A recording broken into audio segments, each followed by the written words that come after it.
डर को कैसे भगाएँ और अपना आत्मविश्वास कैसे बढ़ाएँ? इसमें आपके 2 प्रश्न हैं, एक तो डर को भगाना और दूसरा आत्मविश्वास को बढ़ाना।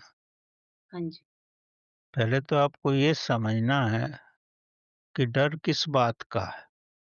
इस संसार में जो पैदा हुआ है, उसको संसार छोड़ना ही है। ना आदमी अपनी मर्ज़ी से पैदा भी नहीं होता और उसकी अपनी मर्ज़ी से उसका अंत भी नहीं होता। ये दोनों ही अवस्थाएँ उस महान शक्ति के आधिपत्य में ही रहती हैं। तो अगर इन दोनों चीज़ों का ही डर नहीं है, बाकी संसार में रह कर के, संसार के अगर कोई भी कार्य आप सुचारू और पूर्ण रूप से करते हो, बिना मोह माया के, तो डर की अवस्था ही पैदा नहीं होती।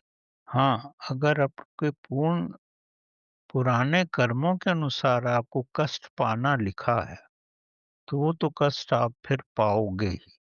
चाहे वो बीमारी से पाओ या किसी एक्सीडेंट की वजह से पाओ या किसी और कारण से पाओ, वो तो आप पाओगे ही। उसका तो जो खड्डा खोदा जा चुका है आपके द्वारा ही, तो जब तक भरेगा नहीं तो वो तो कष्ट पाओगे।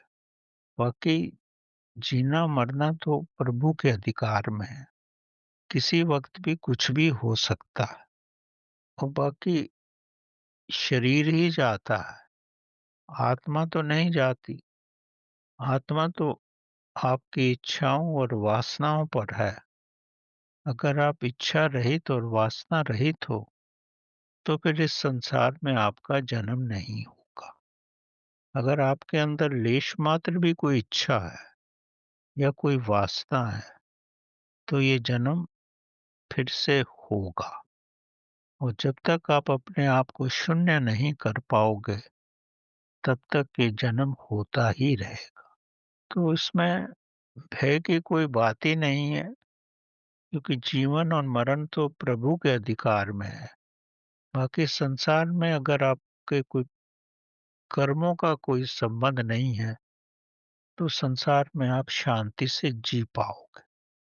पुराने कर्मों की जो प्रलोभन है, वो तो आपको सहनी पड़ेगी और अभी जो कर रहे हो, वो जागरूकता में करो ताकि आपके कर्म बंधन नए ना बने। इस प्रकार अगर जियोगे, तो जीवन में शांति ही रहेगी। अपना ध्यान प्रभु की तरफ लगा के रखो और ऐसा समझो कि जो भी आप कर रहे हो, वो सब प्रभु के लिए ही है। अगर इस भावना से जियोगे तो कष्ट कम से कम हो जाए, क्योंकि हम सब लोग प्रभु के अंदर ही जीते हैं। ये ब्रह्मांड बड़ा बुद्धिमान है। हम प्रभु के जलाशय में ही हैं। उसको हमारे प्रति सब कुछ पता है। वो कोई भी माँ अपने बच्चे को कष्ट नहीं देगी। अगर उसने कुछ गलत किया है और आगे से अगर वो नहीं करेगा, तो माँ उसको क्षमा भी कर देती है। तो परमात्मा सब कुछ कर सकते हैं, अगर आप परमात्मा के साथ एक होकर के जियो। परमात्मा महाशक्ति है, किसी को भी अपने से अलग मत समझो। अगर किसी को भी आप कष्ट दे रहे हो, तो समझो आप स्वयं को कष्ट दे रहे हो, क्योंकि आपको आपको उसमें क्या फ़र्क है? उसमें भी आत्मा है, आपके अंदर भी आत्मा है। अगर उसको कष्ट दे रहे हो, तो आपकी अगर चेतना की अवस्था ऊँची हो गई है, तो आपको खुद ही आभास हो जाएगा कि मैं स्वयं को ही कष्ट दे रहा हूँ। अगर वो अवस्था नहीं आई है, तो मानसिक रूप से ये समझो कि हम सब में एक ही चेतना है, एक ही प्रभु का रूप है। उसको कष्ट देना मतलब मैं स्वयं को कष्ट देना बराबर है।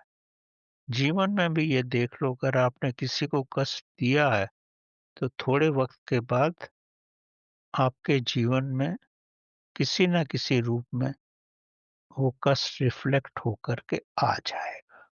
प्रभु के नियम तो बड़े स्पष्ट हैं।